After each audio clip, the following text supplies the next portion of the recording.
ശശി തരൂരിൻ്റെ പല നിലപാടുകളിലും സംസ്ഥാനത്ത് ഉണ്ടായിട്ടുള്ള ആ വിവാദങ്ങളും എല്ലാം തീർന്ന് അത് പരിപൂർണ്ണ നിശബ്ദതയിലെത്തി എന്നത് കൂടിയാണ്. അത് ഈ സമയത്ത് എങ്ങനെയാണ് ആ ക്വസ്റ്റ്യൻ ഉത്തരം പറയാമെന്ന് എനിക്കറിയില്ല.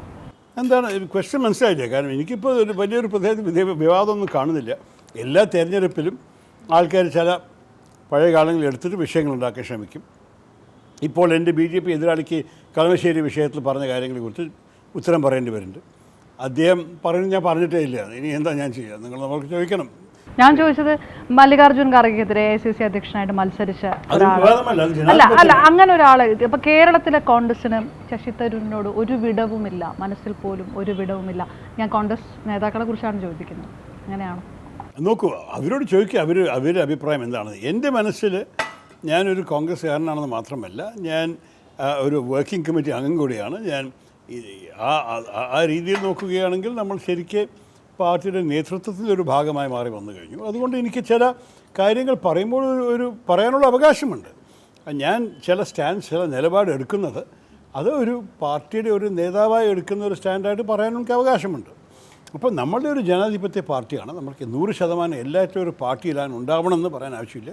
പക്ഷെ ഞാൻ അഭിമാനത്തോട് പറയുന്നു, പല കാര്യങ്ങൾക്ക് പാർട്ടി എന്നോട് ആവശ്യപ്പെട്ടിട്ടുണ്ട്. നിങ്ങളൊന്ന് ദയവ് ചെയ്തിട്ട് ഈ വിഷയത്തെക്കുറിച്ച് അഭിപ്രായം പറയൂ, സാമൂഹ്യ മാധ്യമത്തിൽ പറയുന്ന ആവശ്യപ്പെട്ടിട്ടുണ്ട്. ഇന്നും കൂടി സംഭവിച്ചൊരു കാര്യമാണ്. അപ്പോൾ എനിക്ക് ഒരു തോന്നലേ ഇല്ല പാർട്ടി എൻ്റെ ഒരു അകൽച്ചയുണ്ടോ, ഒരു ദൂരമായിരിക്കാൻ ആഗ്രഹം ഒന്നുമില്ല. ഞാൻ പാർട്ടിയുടെ അംഗമാണ്. 15 വർഷം എനിക്ക് വേറൊരു പാർട്ടിയും ഉണ്ടായിട്ടില്ല. ഇതന്നെ എൻ്റെ പാർട്ടി, ഇതിൽ തന്നെ ഞാൻ പ്രവർത്തിച്ചിരിക്കണം. ഇങ്ങനെയാണ് ഞാൻ ഈ 2 ഭരണ മാറ്റത്തിലും ഈ പാർട്ടിയുടെ ഒപ്പം ഞാൻ നിൽക്കാൻ ആഗ്രഹിക്കുന്നത്. ഡൽഹിയിൽ ഭരണം മാറ്റാനും കേരളത്തിൽ ഭരണം മാറ്റാനും. ഇപ്പോൾ STPയുടെ UDF STPയുടെ പിന്തുണ BJP അതൊരു ഇഷ്യൂ ആക്കാനും ഒരു ക്യാമ്പയിൻ ആക്കാനുള്ള ഒരു ചാൻസ് ഉണ്ടല്ലോ സ്വാഭാവികമായിട്ട്. BJP എന്തിനാണ് വിഷയമാക്കാത്തത്? എല്ലാത്തിനെയും അടിസ്ഥാനമില്ലാത്ത വിഷയങ്ങൾ ഉണ്ടാക്കാൻ ഇറങ്ങുന്നൊരു പാർട്ടിയാണ്. അവർ സാമൂഹ്യ മാധ്യമ സെല്ലിന് വേറെ വേലയില്ല.